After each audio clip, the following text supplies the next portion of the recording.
Our last topic in this short course is SQL Flavors. SQL has a few different versions, or flavors. Some are free, while others have customer support and are made to complement major databases such as Microsoft's SQL Server or Oracle database, which are used by many companies. All SQL flavors are used with table-based relational databases like the ones we've seen, and the vast majority of keywords are shared between them. In fact, all SQL flavors must follow universal standards set by the International Organization for Standards and the American National Standards Institute. Only additional features on top of these standards result in different SQL flavors. Let's take a look at two of the most popular SQL flavors.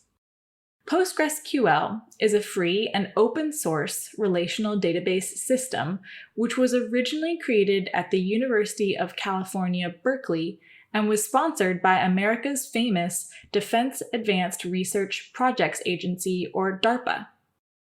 DARPA also sponsored research leading to creating the Internet, the computer mouse, and GPS.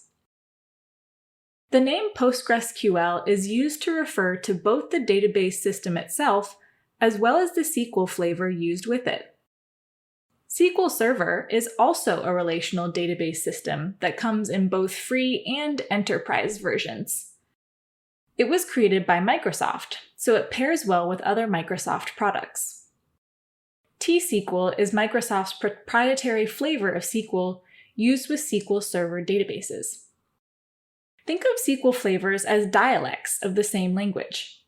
If Claudia speaks American English, she will have no trouble understanding people on a trip to London, even though most people in London speak British English and there are some small differences. Here's an example of a small difference between SQL Server and PostgreSQL.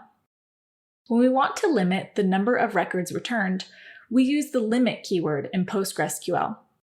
Here, we limit the number of employee names and IDs selected to only the first two records.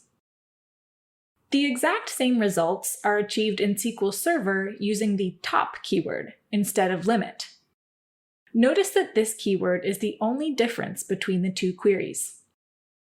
Limiting results is useful when testing code, since many result sets can have thousands of results.